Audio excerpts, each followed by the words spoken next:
한 절씩 교독하겠습니다.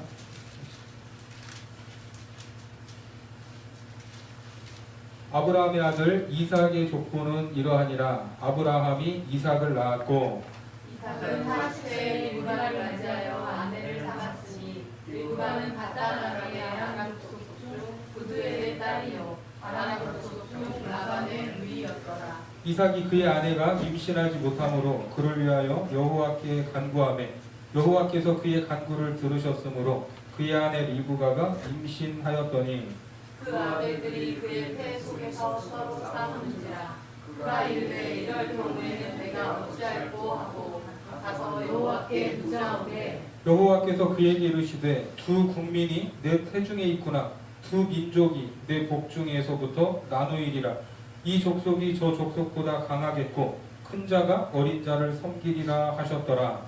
그 해산 기한이 찬즉 해에 쌍둥이가 있었는데 먼저 나온 자는 붉고 전신이 털옷 같아서 이름을 에서라 하였고 후에 나오는 손으로 에서의 발꿈치를 잡았으므로 그 이름을 야곱이라 하였으며 리브가가 그들을 낳을 때에 이삭이 60세였더라. 그 아이들이 장성함에 에서는 익숙한 사냥꾼이었으므로 들 사람이 되고 야곱은 조용한 사람이었으므로 장막에 거주하니 이삭은 에서가 사냥한 고기를 좋아하므로 그를 사랑하고 리브가는 야곱을 사랑하였더라. 야곱이 죽을 쏘았더니 에서가 들에서 들어와서 심히 피곤하여 야곱에게 이르되 내가 피곤하니 그 굵은 것을 내가 먹게 하라 한지라.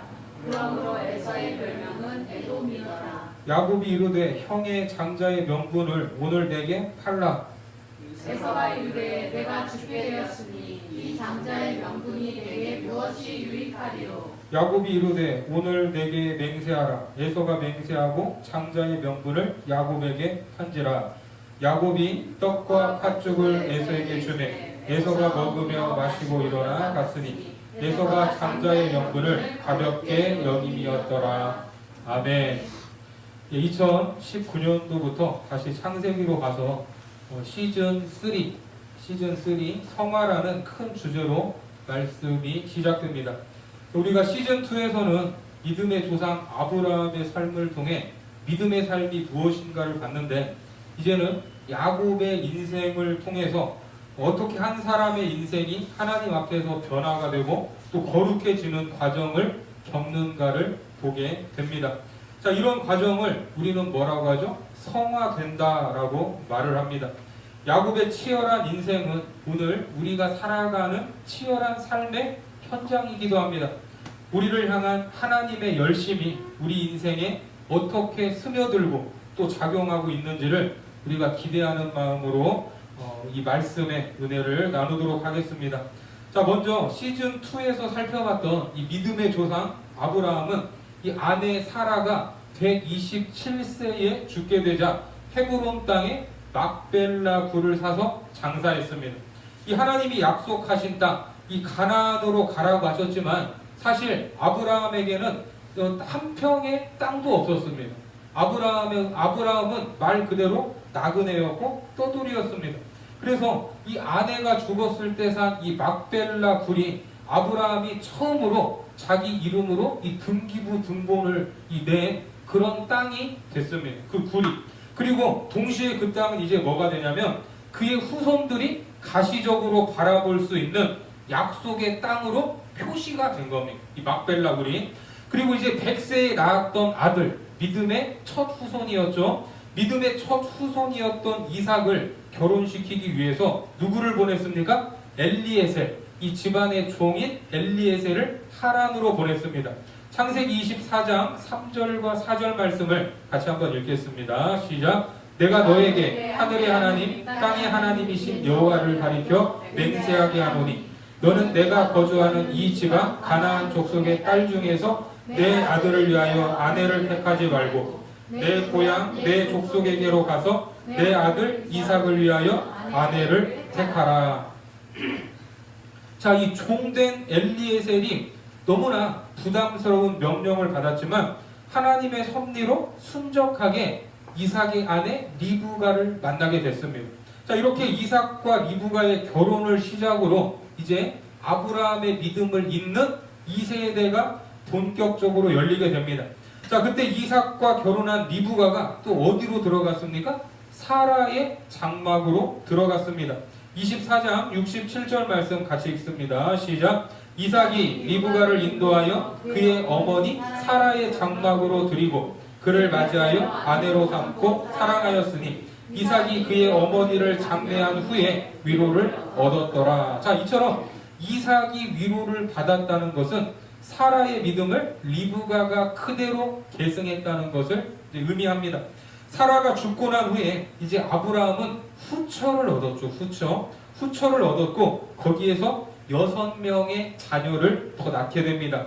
창세기 25장 1절과 2절 말씀에 보면 아브라함이 후처를 맞이하였으니 그의 이름은 그두라라. 그가 시므란과 욕산과 무단과 미디안과 이스박과 수아를 낳고. 자, 이렇게 자녀들을 낳았는데 아브라함은 이전에 이스마엘과 이삭의 갈등으로 인해서 이미 한번 아픔을 겪은 적이 있습니다.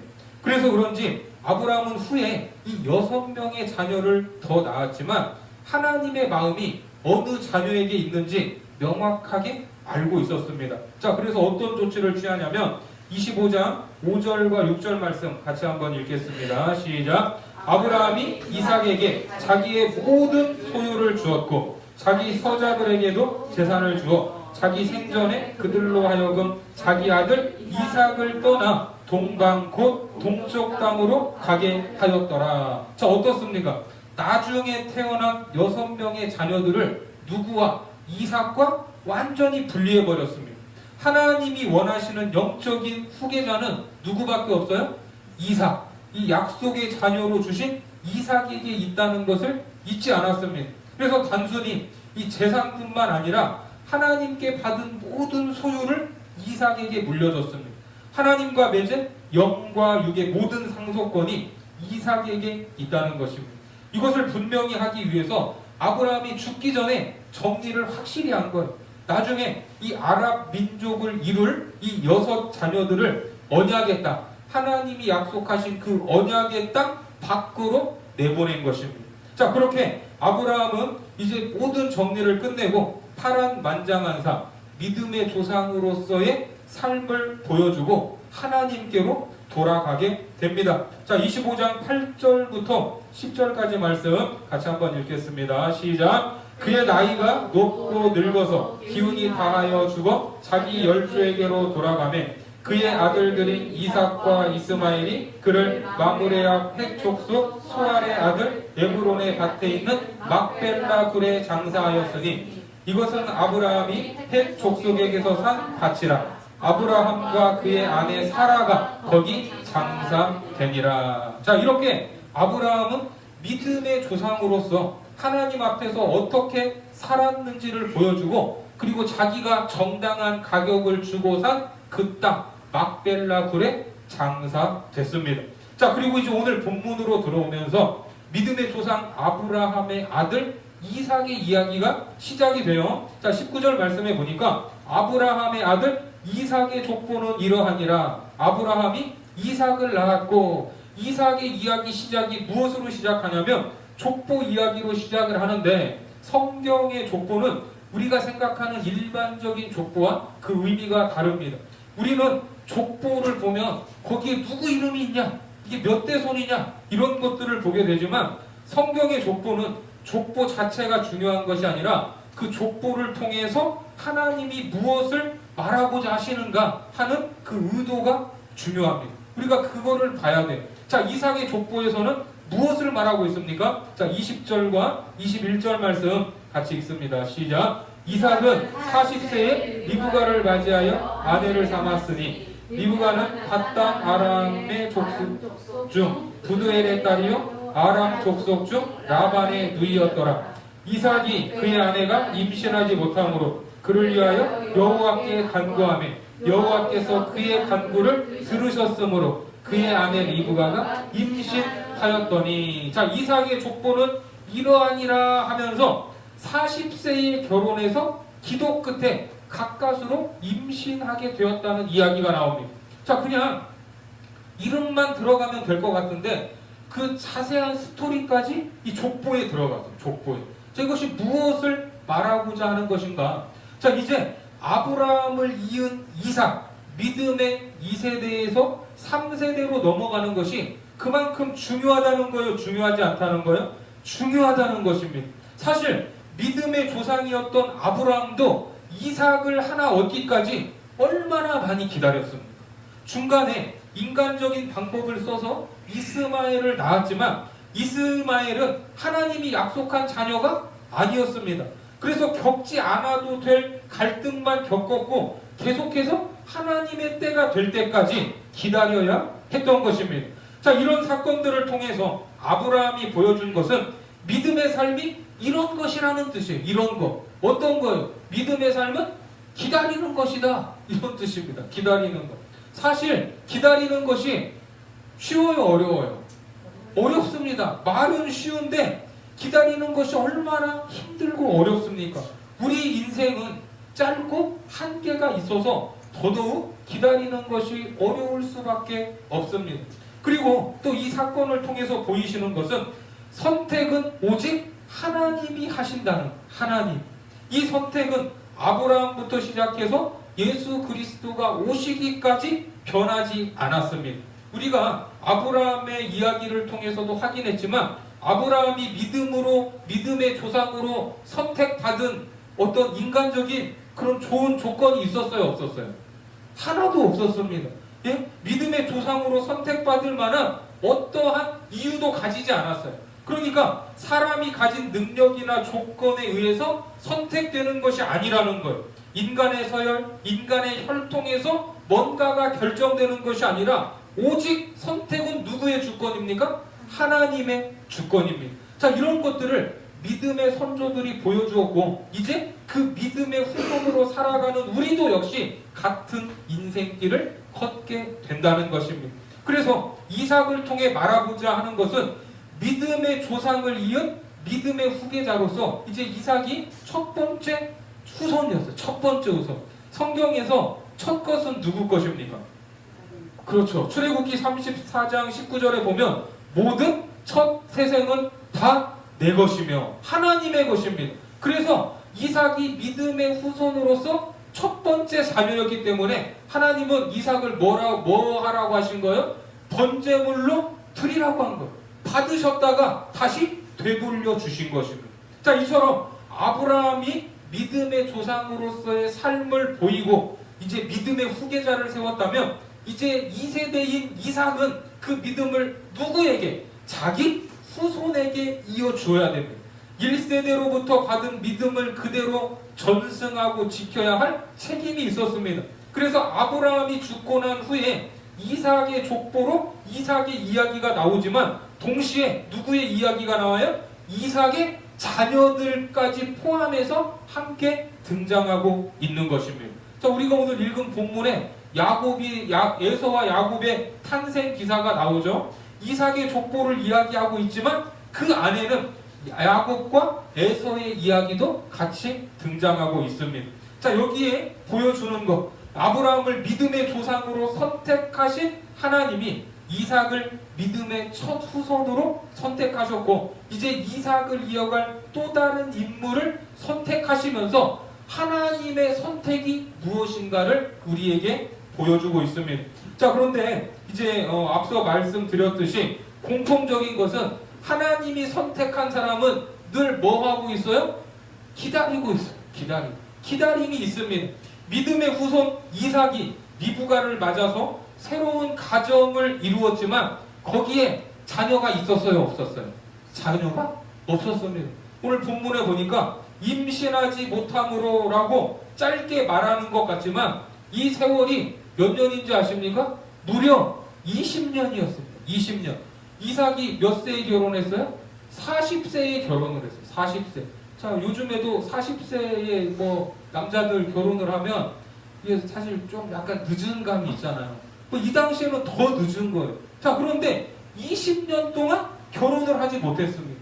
앞서 태어났던 이삭의 형 이스마엘은 이 사이에 12방백을 이루는 자손들이 태어나서 애굽의 끝인 이 술 지역까지 영토를 확보하고 이 자손이 넘치고 땅의 복을 다 누리고 있었습니다. 그런데 정작 이삭은 하나님의 약속의 자녀였는데 뭐가 없어요? 자녀 하나가 없었어요. 자녀 하나가. 얼마나 이스마엘과 비교가 됩니까? 아버지 아브라함도 자기를 100세에 낳으셨다고는 하지만 결혼하고 20년 동안 자녀가 없다면 그 마음이 얼마나 어렵겠어요. 얼마나. 특별히 성경에서 애를 낳지 못하는 것은 이게 아주 중요한 문제이면서 동시에 이 아이를 가지지 못하는 것에 대한 이 의미가 있습니다. 일단 이삭도 그 아버지 아브라함이 그렇게 낳으려고 했지만 낳지 못하고 결국 몇 세에 낳았다고요? 100세에 낳았고, 지금 이삭도 그렇고 나중에 이삭의 아들 야곱도 사랑하는 아내 라헬이 애를 잘 낳았어요? 못 낳았어요? 처음에 낳지 못했습니다. 그리고 나중에 낳는 장면이 나옵니다. 또 사무엘을 낳은 한나도 마찬가지입니다. 자, 왜 이렇게 아이를 못 낳을까? 왜 이렇게 이걸 기다려야 되는가? 여기에는 하나님의 깊은 뜻이 있는데, 하나님의 사랑 그리고 하나님이 만들어 가시는 공동체와 그들을 향한 하나님의 구원은 인간의 조건이나 노력이 아니라는 것입니다. 아멘이십니까? 인간적으로 보면 과하다 싶을 만큼의 긴 기다림을 통해서 그것을 가르쳐주고 있는 것. 거의 절망에 가까울 때, 거의 포기했을 때 하나님은 그때 개입하셔서 하나님이 어떻게 일하시는가를 보여주고 계십니다. 그것이 이게 아이를 낳지 못하는 사건을 통해서 반복되는 역사예요. 자, 이삭은 임신하지 못하는 리브가를 위해서 결국 누구에게 간구했어요? 하나님께 간구했고, 하나님은 그 간구를 들어주셔서 이제 임신을 하게 되는데 전혀 생각하지 못한 일이 일어나게 됩니다. 자, 무슨 일입니까? 본문 22절 말씀 같이 봅니다. 시작. 그 아들들이 그의 태 속에서 서로 싸우는지라 그가 이르되 이럴 경우에는 내가 어찌할꼬 하고 가서 여호와께 묻자온대. 자, 이게 무슨 일입니까? 태 속에서 싸움이 벌어졌대요. 이 싸움이 얼마나 치열했는지 이 엄마 리브가가 하소연을 합니다. 하나님 앞에 내가 어찌할꼬 가서 여호와께 묻자온대. 하나님께 내가 이렇게 어떻게 해야 됩니까? 이 두 녀석, 이 뱃속에 있는 이 두 녀석인지 알았을까? 네? 하나님이 알려주세요. 이게 뱃속이 이게 난리가 나니까 하나님께 물었더니 하나님이 알려주세요. 자, 뭐라고 하십니까? 23절 시작. 여호와께서 그에게 이르시되 두 국민이 네 태중에 있구나. 두 민족이 내 복중에서부터 나누이리라. 이 족속이 저 족속보다 강하겠고 큰 자가 어린 자를 섬기리라 하셨더라. 자, 어떻습니까?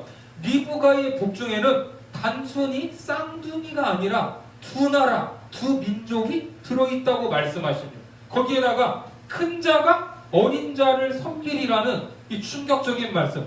당시 사회에서 내려오던 장자 승계의 원리를 반하는 말씀까지 해주셨습니다. 그러니까 이삭을 이어갈 다음 세대를 하나님이 언제 선택하신 거예요? 태어나기도 전에 선택하셨다는 거. 태어나기도 전에.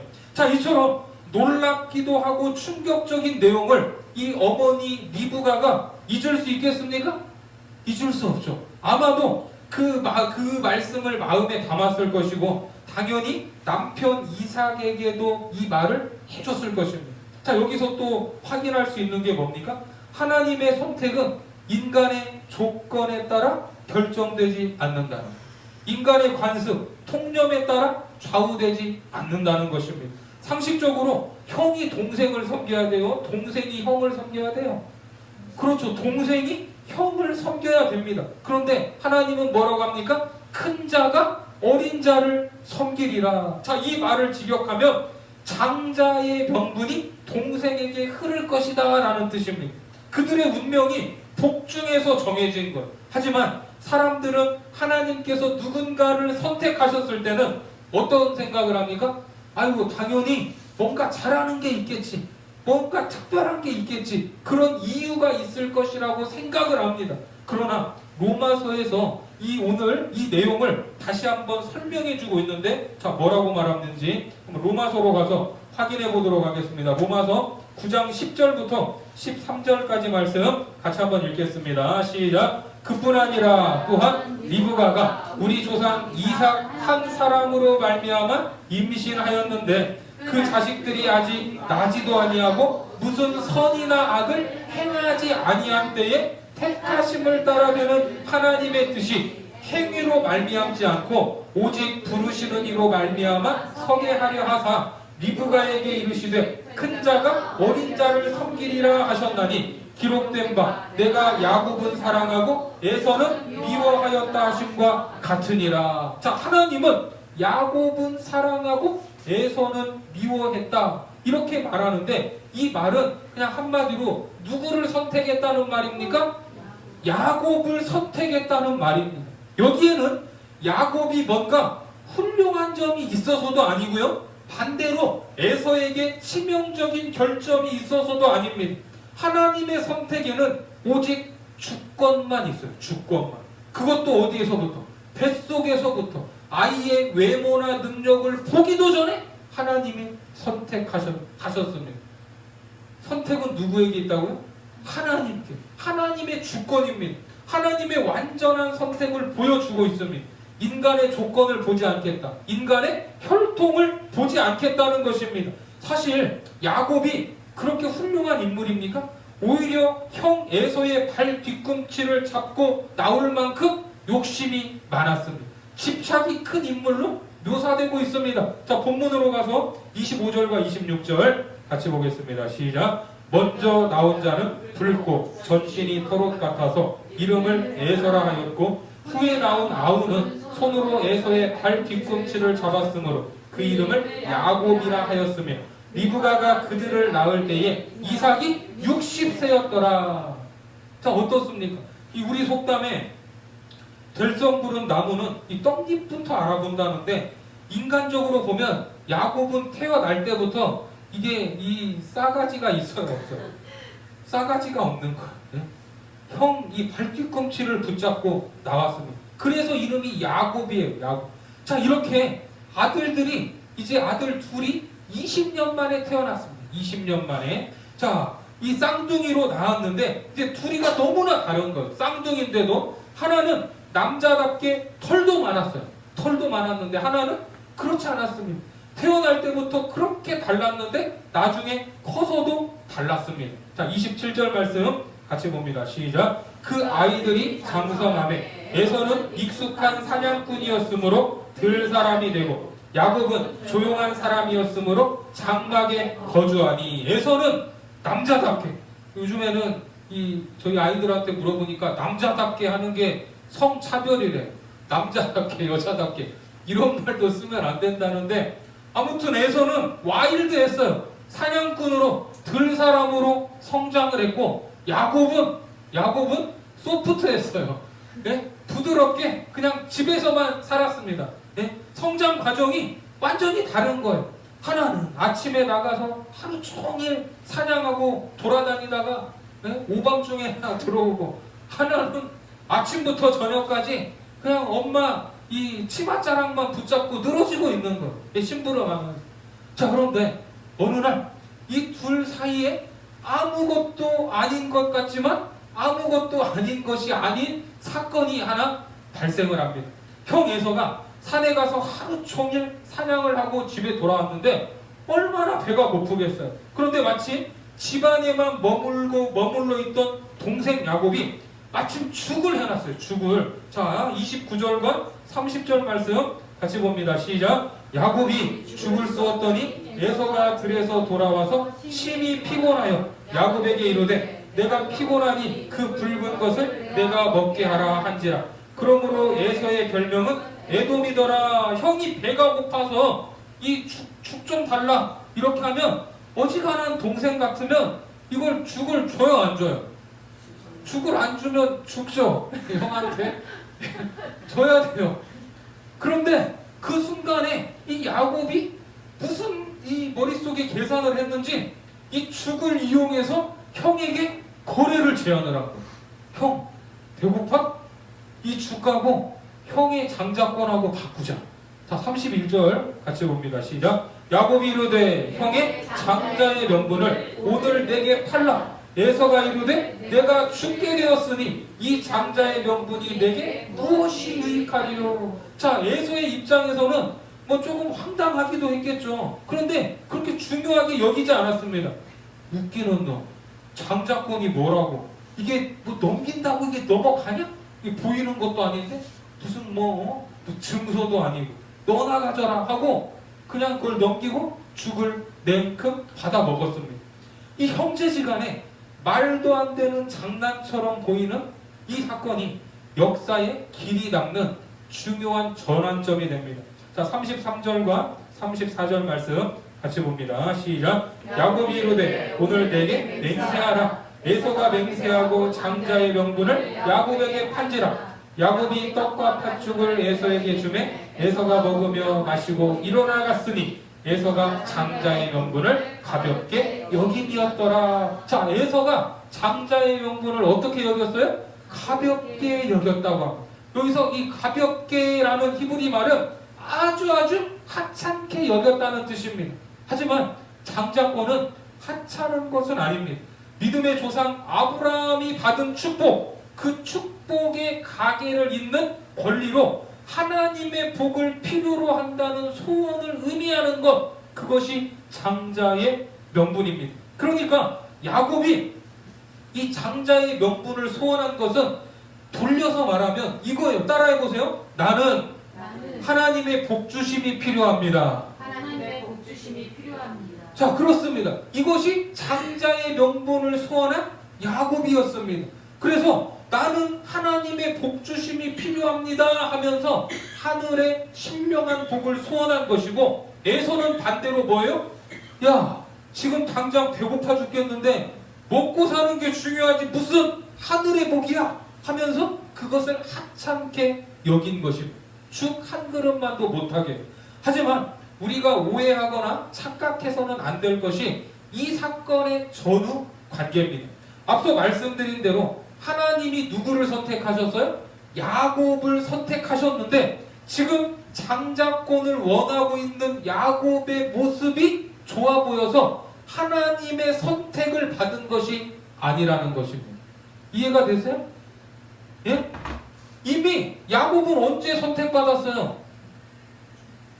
태어나기 전부터, 엄마 뱃속에 있을 때부터 어떤 결정과 의식이 있기도 전에 택함을 받고 출생을 했기 때문입니다. 그렇죠? 그러니까 전후 관계로 말하면 하나님이 야곱을 자기 백성으로 삼으셨기 때문에 야곱은 무엇을 사모하게 돼요? 장자권을 사모하게 되고 하나님의 축복을 소망하는 자리로 인도함을 받은 것입니다. 아멘이십니까? 여러분 이해가 되세요? 이게 아주 중요한 명제예요. 자, 우리가 잘 아는 말씀 에베소서 1장 4절부터 7절까지 말씀 같이 한번 읽겠습니다. 시작. 곧 창세 전에 그리스도 안에서 우리를 택하사 우리로 사랑 안에서 그 앞에 거룩하고 흠이 없게 하시려고 그 기쁘신 뜻대로 우리를 예정하사 예수 그리스도로 말미암아 자기의 아들들이 되게 하셨으니 이는 그가 사랑하시는 자 안에서 우리에게 거저 주시는 바 그의 은혜의 영광을 찬송하게 하려는 것이라. 우리는 그리스도 안에서 그의 은혜의 풍성함을 따라 그의 피로 말미암아 속량 곧 죄사함을 받았느니라. 자, 여러분 생각해 보세요. 우리가 회개했기 때문에 죄사함을 받은 것입니까? 아니면 죄사함을 받았기 때문에 회개할 수 있는 것입니까? 우리가 회개해서 죄사함을 받았어요? 그렇죠. 회개는 하나님 앞에서 나를 바라볼 수 있는 영적인 눈이 열린 거예요. 영적인 눈이 열리지 않고 체험이 없으면 결코 회개할 수 없습니다. 그러니까 우리가 회개한다는 것은 영적으로 살아있고 구원받은 증거이지 회개가 구원의 조건이 아니라는 것. 우리는 내가 구원받았다는 것을 확인하기도 전에 이미 뭘 받았어요? 구원을 받았기 때문에 회개할 수 있는 겁니다. 아멘이십니까? 자, 그리고 회개한다는 것은 그리스도 안에서 그의 은혜의 풍성함을 따라 그 은혜의 풍성한 자리로 요구받기 때문에 우리가 회개도 하는 거예요. 우리의 신앙생활은 어떻습니까? 매일 그리스도의 장성한 분량에 이르도록 요구받는 것이 우리의 신앙생활입니다. 자, 에베소서 말씀 4장 13절부터 15절까지 같이 읽습니다. 우리가 시작. 우리가 단 하나님의 아들을 믿는 것과 아는 일에 하나가 되어 온전한 사람을 이루어 그리스도의 장성한 분량이 충만한 데까지 이르리니 이는 우리가 이제부터 어린아이가 되지 아니하여 사람의 속임수와 간사한 유혹에 빠져 온갖 교훈의 풍조에 밀려 요동하지 않게 하려 함이라.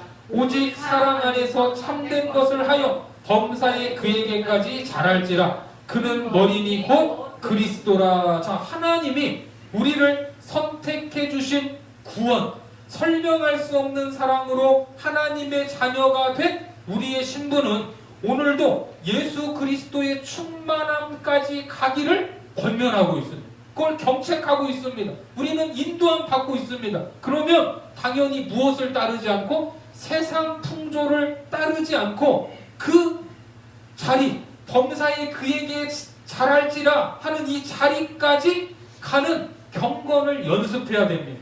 세상의 것을 버리고 나를 복종시키는 싸움을 해야 됩니다. 그런데 우리가 살아봐서 알지만 이 싸움에서 항상 이겨져요? 항상? 100% 이겨져요?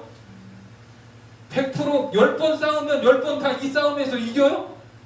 이 싸움을 이 한 주도 싸웠고 오늘도 싸우고 있고 또 내일부터 시작하는 한 주간에도 싸워야 되지만 우리는 이 싸움에서 질 때도 있습니다. 질 때도 있어요. 그러나 이 싸움에서 졌다고 해서 우리가 하나님의 자녀가 아닌 것이 아니고 우리의 구원이 취소되는 것도 아닙니다. 그래도 우리 이 땅에서의 뭐가 끊임없는 무슨 과정? 성화의 과정은 필요한 것입니다. 예? 이게 무슨 말이냐면 장자권을 빼앗아야 어떤 자격을 얻는 것이 아니라 우리가 구원을 받았기 때문에 무엇을 소원하는 거예요? 장자권을 소원하는 마음이 생긴다는 것입니다. 자, 계속해서 빌립보서 2장 12절과 13절 말씀 같이 봅니다. 시작. 그러므로 나의 사랑하는 자들아 너희가 나 있을 때뿐 아니라 더욱 지금 나 없을 때에도 항상 복종하여 두렵고 떨림으로 너희 구원을 이루라. 너희 안에서 행하시는 일은 하나님이시니 자기의 기쁘신 뜻을 위하여 너희에게 소원을 두고 행하게 하시나니. 자, 여기 보니까 12절에 너희 구원을 이루래요. 12절에.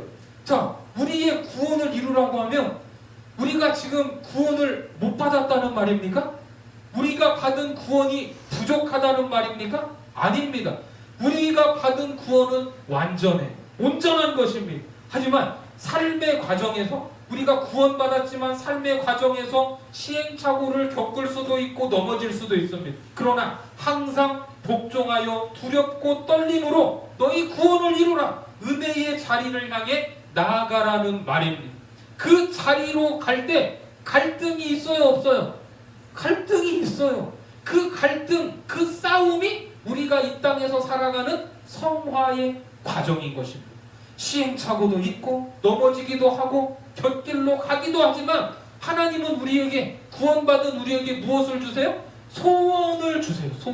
소원을 두고 행하게 하셔요. 그리고 그 완성된 자리로 나아가게 한다는 것입니다. 우리가 오늘도 완성된 자리를 향하여 나아간다는 것은 우리가 지금 완성됐다는 거예요? 완성되지 않았다는 거예요? 아직 완성되지 않았다는 것입니다.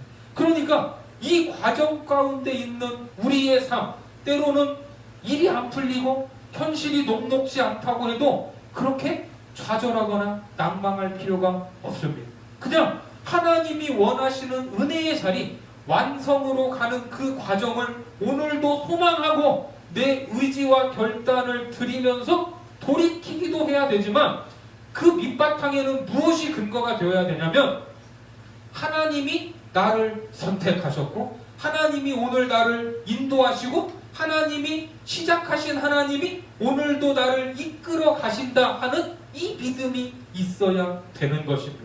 나를 선택하시고 부르셔서 내 안에서 그 일을 이루시고야 말겠다는 그것이 우리가 믿는 흔들리지 않는 근거가 되어야 하는 것입니다. 내 성품이 기준이 아니에요. 내 실력이 문제가 아니에요. 내 출신이 좌우하지 않습니다. 내 노력이 조건이 아닙니다. 내가 가진 것을 보면 오히려 세상적인 기준에도 못 미치는 것들이 많이 있지만 그것이 근거가 아니라 하나님이 약속하셨고 그것을 반드시 이루실 것을 믿기에 우리는 반드시 그렇게 될 줄 믿으면서 한 걸음씩 나아가는 것입니다. 그 과정 속에는 아이를 낳지 못하는 위기의 순간처럼 보이는 사건들이 있습니다. 건강의 문제, 자녀의 문제, 경제적인 문제, 인간관계 등등 현실적으로 우리의 마음을 어렵게 하는 사건들을 우리는 마주하게 됩니다. 하지만 우리는 내가 가진 조건과 자격을 근거로 사는 것이 아니라 언제부터 창세전에 나를 선택하시고 부르신 하나님의 계획과 그것을 이루어 가시는 하나님의 신실하심을 믿고 오늘도 하나님 앞에서 믿음으로 반응해야 하는 것입니다. 하나님의 주권으로 선택받은 우리 모두의 삶은 하나님의 축복 안에 있다는 것을 믿으시고 우리가 마주하는 모든 삶에서 확신과 소망으로 살아가시기를 주님의 이름으로 축복합니다. 기도하겠습니다. 하나님, 우리에게 생명을 주셔서 2019년도 새해를 맞이하게 하시고